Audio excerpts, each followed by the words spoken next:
ஓசியா 13ஆம் அதிகாரம் 14ஆம் வசனம். அவர்களை நான் பாதாளத்தின் வல்லமைக்கு நீங்களாக்கி மீட்பேன், அவர்களை மரணத்துக்கு நீங்களாக்கி விடுவிப்பேன். மரணமே உன் வாதைகள் எங்கே? பாதாளமே உன் சங்காரம் எங்கே? மனமாறுதல் என் கண்களுக்கு மறைவானதாய் இருக்கும். இந்த 13ஆம் அதிகாரம் 14வது வசனத்தினுடைய தலைப்பு பாதாளத்துக்கு அழைப்பும் அறைகூவலும்.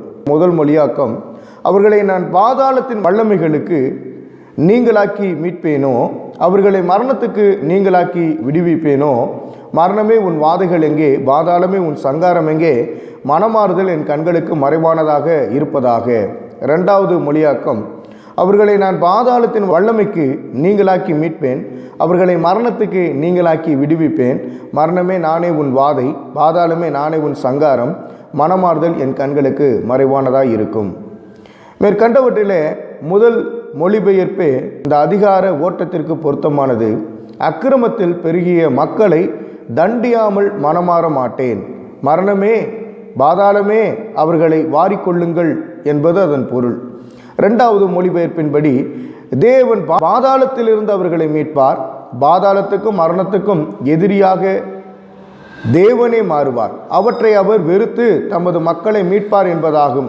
ஓசியாவின் தீர்க்க தரிசன நிறைவேறுதலுக்கான இஸ்ரவேலர் இன்னும் காத்திருக்க வேண்டும்.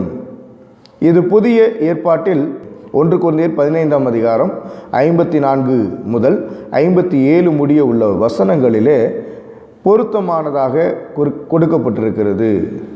பழைய ஏற்பாட்டில் சங்காரத்துக்கான அழைப்பு புதிய ஏற்பாட்டில் அறைகூவலாகிறது. பவுல் தனது தூரிகை முனையால் பாதாளத்துக்கும் மரணத்துக்கும் அறைகூவல் விடுக்கிறார். 1 கொரிந்தியர் 15ஆம் அதிகாரம் 55 மற்றும் 56வது வசனத்தை நாம் வாசிக்கலாம். மரணம் வெல்லப்பட்ட காட்சியை யோவான் தமது தீர்க்க தரிசன கண்களால் கண்டு குறித்தார் என்று வெளிப்படுத்தின விசேஷம் 21ஆம் அதிகாரம் 1 மற்றும் 4வது வசனம் சொல்லுகிறது. நம்முடைய கர்த்தராகிய இயேசு கிறிஸ்துவினாலே நமக்கு ஜெயம் கொடுக்கிற தேவனுக்கு ஸ்தோத்திரம் என்று 1 கொரிந்தியர் 15ஆம் அதிகாரம் 57ஆம் வசனம் சொல்லுகிறது. ஓசியா 14ஆம் அதிகாரம் முழுவதுமாக அன்பும் நீதியும் உள்ள தேவன். தேவன் அன்புள்ளவர். இது சிருஷ்டிகளான நமக்கு மிகவும் மகிழ்ச்சியான செய்தி. அதே தேவன் நீதியுள்ளவர் என்பதையும் நாம் மறக்கக்கூடாது. இவ்விரு பண்புகளையும் தேவனில் காணும் அறிவே சரியான ஆன்மீக அறிவாகும். இவ்விரண்டையும் சரிசம நிலையில் போதிப்பதே சிறந்த ஊழியரும் ஆவார். ஓசியா இவற்றை அழகான சில உருவக ஓவியங்கள் மூலம் காட்டுவார். நீதியுள்ள தேவனை பற்றி என்ன சொல்லப்பட்டிருக்கிறது? 1 ஓசியா 5ஆம் அதிகாரம் 12ஆம் வசனத்தை நாம் வாசிக்கலாம். ஒட்டெரிப்பு பூச்சி என்று சொல்லப்பட்டிருக்கும். உள்ளே இருந்து அரித்து அழித்து திடீரென வெளியில் வெளிப்படும் தீர்ப்பு நிலையை இது குறிக்கக்கூடியதாக இருக்கிறது. நான் எப்ராஹிமுக்கு பொட்டரிப்பை போலவும் யூதாவின் வீட்டுக்கு உளிப்பை போலவும் இருப்பேன் என்று ஆண்டவராகிய கர்த்தர் சொல்லுகிறார். இரண்டாவது, நீதியுள்ள தேவனை பற்றி என்ன சொல்லப்பட்டிருக்கிறது என்றால், அன்பும் நீதியும் உள்ள தேவன் எப்படிப்பட்டவர்? சிங்கத்தை போன்றவர். 5ஆம் அதிகாரம் 14ஆம் வசனத்தை வாசிக்கலாம். நான் எப்ராஹிமுக்கு சிங்கம் போலவும் யூதாவின் வம்சத்தாருக்கு பாலசிங்கம் போலவும் இருப்பேன். நான் நானே பீறிவிட்டு போய்விடுவேன். தப்பிவிப்பார் இல்லாமையால் நான் எடுத்துக்கொண்டு போவேன் என்று சொல்லப்பட்டிருக்கிறது. அப்ப சிங்கம் என்ற ஆண்டவராகிய கர்த்தர் குறிப்பிடுகிறார். அன்பும் நீதியும் உள்ள தேவன் சிங்கத்தை போல இருக்கிறார். அதே போல 13ஆம் அதிகாரம் ஓசியா 13ஆம் அதிகாரம் 7வது வசனத்தை வாசிக்கலாம். சிவிங்கி என நமது வேதாகமத்தில் வருகிறது.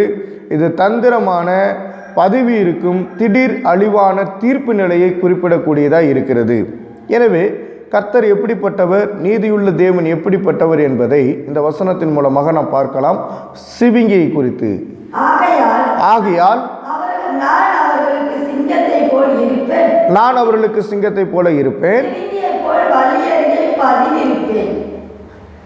இந்த சிவிங்கியை போல வலி அருகே பதுங்கி இருப்பேன் என்று ஆண்டவர் சொல்லுகிறார். சிறுத்தைக்கு பேரு சிவிங்கி. சிறுத்தையை போல என்ன பண்ண, அதாவது சிவிங்கியை போல நான் பதுவி இருப்பேன் என்று ஆண்டவராகிய கர்த்தர் சொல்லுகிறார். அடுத்து 4வதாக கரடி என்று சொல்லுகிறார். ஓசியா 13ஆம் அதிகாரம் 8வது வசனத்தில் ஆண்டவராகிய தேவன் எப்படிப்பட்டவர்னா கரடி என்று சொல்லுகிறார். அதாவது குட்டியை பறிகொடுத்த கரடியின் வேகம் மிகவும் கொடூரமானதாக இருக்கும். சிங்கம் பட்சிக்கிறதை போல அவர்களை பட்சித்து போடுவேன் என்று ஆண்டவர் சொல்லுகிறார். இது கொடூரமான நியாய தீர்ப்பை குறிக்கும். தேவன் எவரையும் அவர்களுக்கு உரிய தண்டனைக்கு அதிகமாக தண்டிக்க மாட்டார். அவர் நீதியுள்ள நியாயாதிபதி. மிகவும் கொடூர தண்டனைக்குரிய பாவத்தை தண்டியாமல் விடுவது அவரது நீதியை களங்கப்படுத்தும் விஷயம். ஆனாலும் கிறிஸ்துவுடைய பலிமரணத்திலே சரணடைய வேண்டும். சரணடைகிறவர்களுக்கு எவ்வளவோ பெரிய மீட்பு உண்டு என்பதை நாம் பார்க்க முடியும். அன்புள்ள தேவனை பற்றின காரியங்கள் இருக்கு. இந்த அன்புள்ள தேவன் எப்படிப்பட்டவர் என்றால், தந்தையாக இருக்கிறார், தாயாக இருக்கிறார், மருத்துவராக இருக்கிறார், கணவனாக இருக்கிறார், மேய்ப்பனாக இருக்கிறார். இதே ஓசியாவின் புத்தகம் 11ஆம் அதிகாரம் 1-4 முடிய உள்ள வசனங்களை நாம் வாசிக்கும் போது அதிலே நாம் கற்றுக்கொள்ள முடியும். இஸ்ரவேல் இளைஞனாய் இருந்தபோது நான் அவனை நேசித்தேன், எகிப்திலிருந்து என்னுடைய குமாரனை வரவழைத்தேன். அவர்கள் தங்களை அழைக்கிறவர்களின் முகத்துக்கு விலகி போய்விட்டார்கள், வாகால்களுக்கு பலியிட்டு விக்கிரகங்களுக்கு தூபம் காட்டினார்கள். நான் எப்ராஹிமை கைப்பிடித்து நடக்க பழக்கினேன், ஆனாலும் நான் தங்களை குணமாக்குகிறவர் என்று அறியாமல் போனார்கள். மனுஷரை கட்டி இழுக்கிற அன்பின் கயிறுகளினால் நான் அவர்களை இழுத்தேன். அவர்கள் கழுத்துகளின் மேல் இருந்த நுகத்தடியை எடுத்து போடுகிறவரை போல் இருந்து அவர்கள் பட்சம் சாய்ந்து அவர்களுக்கு ஆகாரம் கொடுத்தேன். மனம் திரும்ப மாற்றோம் என்றதினால் அவர்கள் எகிப்து தேசத்துக்கு திரும்பி போவதில்லை. அசிரியன் அவர்களுக்கு ராஜா. அன்புள்ள தேவனை பற்றி என்ன சொல்லப்பட்டிருக்குன்னா, அவர் முதலாவது தந்தை என்று குறிப்பிடப்பட்டிருக்கிறது. 11:1 மட்டும் இப்போ வாசிங்க. எகிப்திலிருந்து என்னுடைய குமாரனை வரவழைத்தேன், இளைஞனாய் இருந்தபோது அவனை நேசித்தேன்கிறார். அப்பா அவர் யாரு? ஒரு தகப்பன். தந்தை ஸ்தானத்திலே இருந்து குமாரனை வரவழைத்தேன் என்று ஆண்டவராகிய கர்த்தர் சொல்கிறார். இரண்டாவதாக, ஆண்டவராகிய தேவன் அன்புள்ள தேவன் என்பதற்கு 3வது வசனம் நமக்கு வெளிப்படுத்துகிறது என்ன? அவர் ஒரு தாய் உள்ளம் கொண்டவராக இருக்கக்கூடியவராக இருக்கிறார். வாசிக்கலாம் 11:3. எப்ராஹிமை கைப்பிடித்து நடக்க பழக்கினேன், ஆனாலும் தங்களை குணமாக்குகிறவர் என்று அறியாமல் போனார்கள். இரண்டாவது, அவர் தாய் உள்ளம் படைத்தவர் என கையை பிடித்து கூட்டி பழக்குகிறார், நடக்க பழக்குகிறார். அப்போ தாய் உள்ளம் கொண்டவர் அவர். மூன்றாவது, அவர் ஒரு மருத்துவர். இதை 11ஆம் அதிகாரம் 3வது வசனத்தை வாசித்தோம். நான் அவர்களை குணமாக்க விரும்புகிறேன், ஆனால் அவர்கள் குணமாக மறுக்கிறார்கள் என்று ஆண்டவர் சொல்கிறார். அறியாமல் போகிறார்கள். அப்போ ஆண்டவராகிய தேவன் மூன்றாவதாக அவர் மருத்துவராக இருக்கிறார். நாலாவதாக அவர் கணவனாக இருக்கிறார். 11ஆம் அதிகாரம் 4வது வசனத்தை வாசியுங்கள். அவர்கள் கழுத்தில் இருந்த நுகத்தடியை எடுத்து போடுகிறவரை போல இருந்து அவர்கள் பட்சம் சாய்ந்து அவர்களுக்கு ஆகாரம் கொடுத்தேன். அப்படின்னா என்ன அர்த்தம்? ஒரு கணவன் என்ன வேலையை பண்ணுவாரோ அந்த வேலை முழுவதுமாக ஆண்டவராகிய கர்த்தர் பண்ணினார். அடுத்து 5வதாக மேய்ப்பன். ஆண்டவராகிய இயேசு கிறிஸ்து எப்படிப்பட்டவர்னா ஒரு மேய்ப்பர். 11ஆம் அதிகாரம் 4வது வசனத்தை நாம் வாசிக்கலாம். அன்பின் கயிறுகளினாலே நான் அவர்களை இழுத்தேன், அவர்கள் கழுத்தின் மேல் இருந்த நுகத்தடியை எடுத்து ஓடுகிறவரை போல இருந்து அவர்கள் பட்சம் சாய்ந்து அவர்களுக்கு ஆகாரம் கொடுத்தேன் என்று ஆண்டவர் சொல்கிறார். அப்ப இங்க மேய்ப்பர் ஊழியத்தை பார்க்கிறார். ஆகாரம் கொடுக்கிற பணி. ஆடுகளுக்கு ஆகாரத்தை கொடுக்கிறார். ஆடுகளுக்கு தன்னுடைய ஜீவனை கொடுத்தார். ஆடுகளுக்கு ஆண்டவராகிய கர்த்தர் உள்ளும் புறம்பும் மேய்ச்சலை கண்டடையத்தக்கதாக கிருபை செய்தார். ஆகாரத்தை கொடுக்கிறவர், மேய்ப்பராய் இருக்கிறவர். அப்போ அன்புள்ள தேவனை பற்றி இதில் 5 காரியம் இருக்கிறது. முதலாவது தந்தை, 2வது தாய், 3வது மருத்துவர், 4வது கணவர், 5வது மேய்ப்பர். அன்புள்ள தேவனின் உடன்படிக்கையின் அன்பு கேஷேத் என்ற எபிரேய சொல்லால் குறிக்கப்படுவது உண்டு. இது மாறாத உணர்வுபூர்வமான ஆழ்ந்த அன்பை வெளிப்படுத்தும் சொல்லாகும். இந்த அன்பின் நிமித்தமே அவர் பரிதாபத்தால் இதயம் குழம்புவதை காண முடிகிறது. 11ஆம் அதிகாரம் 8வது வசனம், எப்ராஹிம், நான் உன்னை எப்படி கைவிடுவேன்? இஸ்ரவேலே, நான் உன்னை எப்படி ஒப்பு கொடுப்பேன்? நான் உன்னை எப்படி அத்மாவை போலாக்குவேன், செபோயிமை போல வைப்பேன். ஆண்டவர் சொல்றாரு, அவருடைய இருதயம் அவருக்குள்ளாக குழம்புகிறது.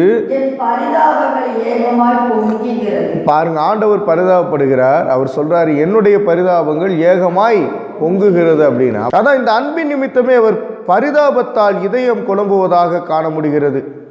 இந்த நீதியுள்ள அன்பு தேவனை பயபக்தியுடன் பற்றி கொள்வோமாக. பயனற்ற பாத்திரம் பளபளப்பு உடையதாகும். அதை குறித்து சுருக்கமாய் நாம் பார்க்கலாம். ஓசியா நூலில் ஜீவனுக்கும் மரணத்துக்குமான வழிகள் முன்வைக்கப்படுகின்றன. இவை இரண்டிற்கும் இடையே மனம் திரும்புதல் என்பதே முக்கியமான திருப்பு முனை. உடைந்து போய் பயனற்று விரும்பப்படாத பாத்திரமாக கிடந்த இஸ்ரவேல் தனது தவறை உணர்ந்து தேவனை சார்ந்து கொள்ள தீர்மானிக்கும் போது தேவன் சீர்கேட்டை குணமாக்கி மனப்பூர்வமாக நேசித்து கோபத்தை விட்டு விலகுகிறார். இஸ்ரவேலுக்கு பணியாக அவர் மாறுகிறார். பணியானது குளிர், புதுமை, வெண்மை, இளமை ஆகியவற்றின் உருவகம். அது ஆவியானவரையும் காட்டுகிறது. அத்தகைய தேவனில் சார்ந்து கொள்ளும் இஸ்ரவேல் லீலி புஷ்பம், அதாவது தூய்மைக்கும் அழகிற்கும் அடையாளம். லீலி புஷ்பம் என்றால் தூய்மைக்கும் அழகிற்கும் அடையாளம். லீபனோனின் கேதுரு என்றால் வலுவுக்கும் உறுதிக்கும் அடையாளம். அடுத்து ஒலிவ மரம். இந்த ஒலிவ மரம் என்றால் அபிஷேகம் நிறைந்த நிலைக்கு அடையாளம். அடுத்து தானியம். இந்த தானியம் என்றால் ஊட்டச்சத்துக்கு அடையாளம். அடுத்து திராட்சை செடி. இந்த திராட்சை செடி என்றால் சந்தோஷ நற்பணியின் அடையாளம் ஆகியவனாக மாறும். இனி ஜாதிகள் நடுவில் பயனற்றதாக அல்ல, ஜாதிகளுக்கே ஊட்டச்சத்தாக விளங்கும். இழப்பிலிருந்து திரும்ப சேர்க்கும் போது தேவன் மிகவும் உன்னதமாக மாறுவார் என்பதை இது காட்டுகிறது. தேவனிடம் மனம் திரும்புதல் எவ்வளவு நல்லது. தவறி போனோரே திரும்ப மனம் வைப்பீரோ. ஓசியா 12ஆம் அதிகாரம் 11 முதல் 14 முடிய உள்ள வசனங்களை நான் வாசிக்கிறேன். கீலேயாத் அக்கிரம ஸ்தலமோ, ஆம், அவர்கள் அபத்தரானார்கள். கில்காலிலே காளைகளை பலியிடுகிறார்கள். அவர்களுடைய பீடங்கள் வயல் வரப்புகளில் இருக்கிற கற்குவியல்களைப் போல் இருக்கிறது. யாக்கோபு சீரியா தேசத்துக்கு ஓடிப்போய் இஸ்ரவேல் ஒரு பெண்ணுக்காக ஊழியம் செய்து ஒரு பெண்ணுக்காக ஆடு மேய்த்தான். கர்த்தர் ஒரு தீர்க்கதரிசியை கொண்டு இஸ்ரவேலை எகிப்திலிருந்து புறப்பட பண்ணினார். தீர்க்கதரிசியினால் காக்கப்பட்டான். எப்ராஹிமோ அவரை மிகவும் கோபப்படுத்தினான். ஆகையால் அவனுடைய ஆண்டவர் அவனுடைய இரத்த பலிகளை அவன் மேல் சுமத்தி அவன் செய்த நிந்தையை அவன் மேல் திருப்புவார். இந்த வசனத்தினுடைய விளக்கம், தகுதிகளை காப்பாற்றவிட்டால் என்ற தலைப்பின் கீழ் பார்க்கலாம். இஸ்ரவேலர் தேர்ந்தெடுக்கப்பட்ட மக்களாக இருந்தனர். அவர்கள் தேவனால் அழைத்து வரப்பட்ட மகிமையான நிலையில் வைக்கப்பட்டிருந்தனர். அவர்களுக்காக தேவன் எத்தனையோ அதிசயங்களையும் மாற்றங்களையும் செய்தார். கில்கால் என்றால் கற்களின் இடம் என்பது பொருளாக இருந்தது. இஸ்ரவேலருக்கு அது நிந்தையை புரட்டி போடும் இடமாய் இருந்தது. அதே போல கீலேயாத் என்றால் கரடு முரடான இடம் என்பது பொருளாக இருந்தது. இஸ்ரவேலுக்கு அது மருந்துகளை அள்ளி வழங்கும் மருத்துவ மலைப்பகுதியாக இருந்தது. எரேமியா 8ஆம் அதிகாரம் 22 வசனத்தின் பிரகாரம் இஸ்ரவேலருக்கு இந்த கீலேயாத் என்பது மருந்துகளை அள்ளி வழங்கும் மருத்துவ மலைப்பகுதியாக இருந்தது. இஸ்ரவேலரோ தங்கள் தகுதிகளை காத்து கொள்ளாது கீலேயாத்தை அக்கிரம ஸ்தலமாக்கினார்கள். கில்காலை விக்கிரக பீடங்களின் கற்குவியலாக மாற்றினார்கள். மேலும் அவர்கள் மேன்மை பாராட்டிய காரியங்களையும் அவர் விமர்சிக்கிறார். 1, இஸ்ரவேல் வெறும் பெண்ணுக்காக ஊழியம் செய்தவர். 2, இஸ்ரவேலர் அடிமைகளாக வாழ்ந்தவர்கள். ஆனாலும் தேவன் தேர்ந்தெடுத்து விடுவித்து ஆச்சரியமாக பாதுகாத்தார். அதனை மறந்து தேவனை கோபமூட்டினால் அழிவு உறுதி என்பது ஓசியாவின் எச்சரிப்பு. விசுவாசியே, தேவன் உனக்காக செய்தவற்றை எண்ணிப்பார். உனக்காக எத்தனை சூழல்களை மாற்றினார். அரசியல் சூழல்களை மாற்றினார். இறங்காதவர்களிடம் இரக்கம் கிடைக்க செய்தார். உனக்காக உனது குடும்பத்தை ஆசீர்வதித்தார். உனக்காக சமூக சூழல்களை மாற்றினார். ஜாதி ஒடுக்குதல்களை மாற்றினார். உனக்காக எத்தனை மாற்றங்களை கட்டளையிட்டார். ஆனால் ஆசீர்வாதங்களை பெற்றுக்கொண்ட நீ அகந்தையுடன் நடந்து கொள்கிறாயோ? உனது முன்னோரை ஆசீர்வதித்து உயர்த்தினவரை மறந்து ஆசீர்வாதங்களை அவலட்சணங்களுக்காக பயன்படுத்தி தேவன் யார் என்று கேட்க துணிந்தாயோ? தேவனை ஒரு மூலையில் உட்கார வைத்துவிட்டு களியாட்டம் நடத்த கணக்கு போட்டாயோ? அவரின்றி உனக்கோ உன் முன்னோருக்கோ ஏதாவது ஆசி இருக்க முடியுமோ? எண்ணிக்கொள். இஸ்ரவேலரின் வரலாறு நம்மை எச்சரிக்கிறது.